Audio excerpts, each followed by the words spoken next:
the Portuguese were the first Europeans to land in India in 1498, while the East India Company was formed in 1600.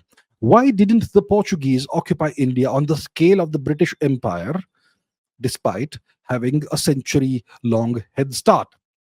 You see, being the first in the game isn't necessarily going to give you success.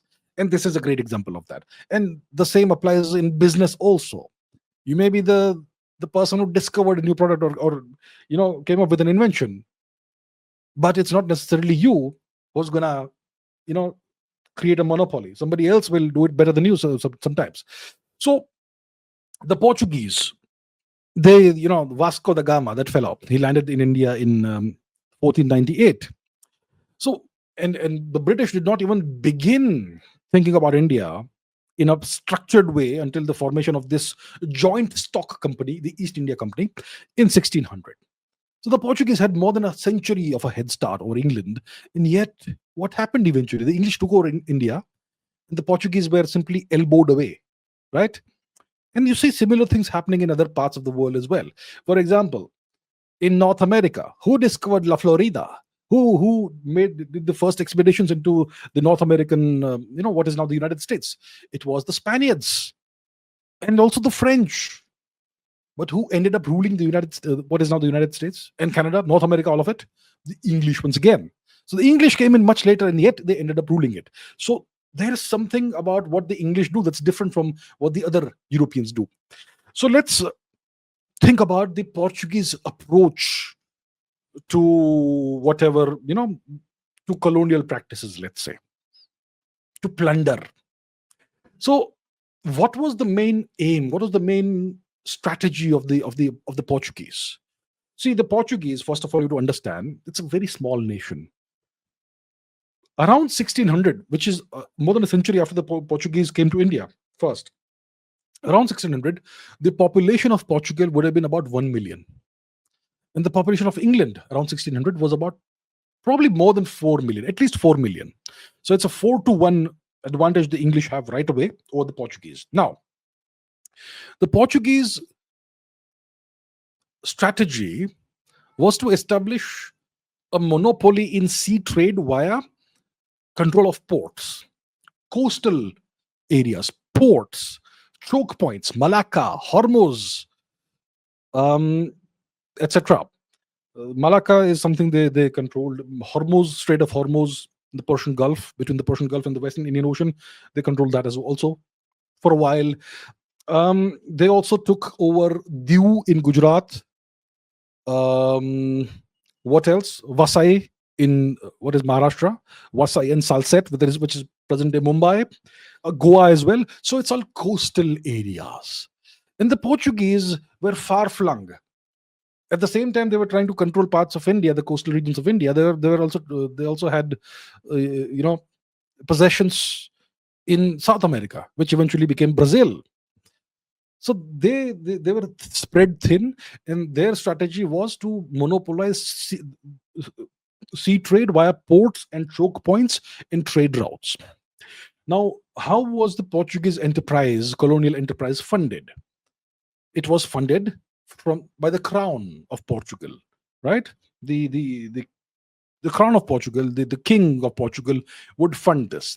So all the money came from the crown. And they had all these scattered ports and scattered forts that they were holding on to. And that was the deal with them. And obviously, it was all focused on the Navy. There was a major naval focus, and they would have small armed forces in each of the forts, small garrisons, right, in each of the forts, in each of the forts or ports, because the ports doubled as forts. Now, at the time when the Portuguese started this let's say, policy of establishing and holding on to forts and ports in India, at that time, we're talking about the 1500s.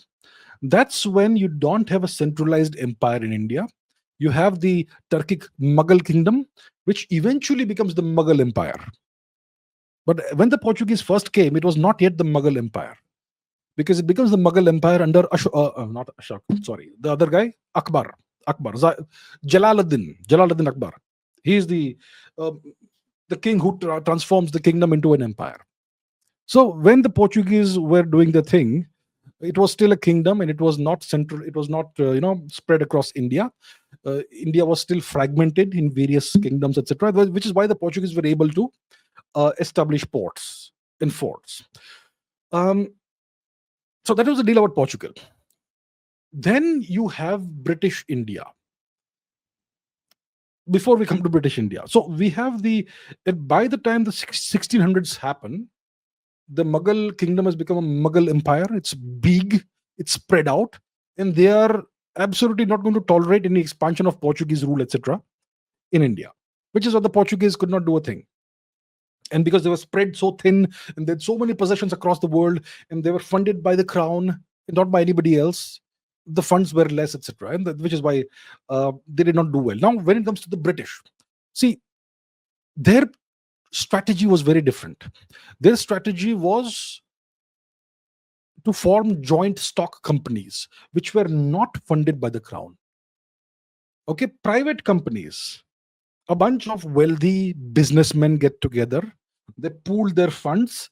If I put X number of pounds, then I will receive a proportionate amount of stock in the company. So it's a joint stock company, and the company will have a proper charter. So it was a purely commercial enterprise. So the objective was to trade initially, okay, trade and gain some territory, small footholds of territory in India, and extract revenue from there. And there was a deal. So the British are a nation of traders. They are a nation of shopkeepers, and their only objective was to make profits, to extract whatever they could. So their approach was very different from the Portuguese. They did not try to monopolize trade routes and go and hold various ports and forts across the coastal regions of the world and do all that. They established private armies. They equipped the private armies really well with artillery and the latest weapons. And they set foot first where? It was in Surat, then it was in what they called Madras, eventually what became Kolkata. And their first major territorial grab was what is today Bengal. And they held on, unlike the Portuguese. And what happens is that eventually there is Mughal decline. The decline of the Mughal Empire, the rise of the Marathas. The Marathas kick the Portuguese out of Salsette, of Vasai, of other places. The Portuguese hold on to Goa somehow, but the Marathas kick them out of everywhere else. But at that time, the British are established in Bengal, and slowly, eventually, because of the infighting of the Maratha Empire, the British slowly start making inroads everywhere, and that's how they were able to grow. They were able to outlast the Portuguese, outlast everybody else. And because their strategy was totally different, they were a purely mercantile empire. Their strategy was to hold territories, not to just hold ports, but to hold territories, go beyond ports and go and acquire territories, acquire rights to trade in the territories first, and then acquire the territories themselves when the kingdoms or whatever the rulers become weak, to have private armies and so on. And that's why once the Mughal Empire declined, there was regional fragmentation. The Maratha Empire also declined. Then they went to war with the Maratha Empire, and in 1818 or wherever it was, they defeated the Maratha Empire. So that's how the British were able to prevail. They had a larger economy. They grew their finance. They grew industry. They were a fully industrial state, and that's why they were able to prevail. So the time frame, the time window for large scale territorial conquest opened in India with the decline of the Mughal Empire. Okay, in the 18th century, after the death of what's his name, Aurangzeb, which is what, 1707, I think, if I'm not mistaken. You can look it up, the exact date. So by the time Aurangzeb dies and the Mughal Empire starts disintegrating, that's when the window opens up for territorial conquest, large scale territorial conquest in India. Right? But by this time, the Portuguese Empire was already in long-term decline, right? And Britain was entering its expansionary stage, industrial stage, with financial upswing, right? So there's a mismatch in timing. The Portuguese are going down, the British are going up, and they took full advantage of the situation. And by the 19th century, they were able to defeat the Marathas. And that's why the Portuguese, you see, that's why the British were able to occupy India on the largest scale and plunder India to their uh, heart's content, as opposed to what the Portuguese were able to achieve.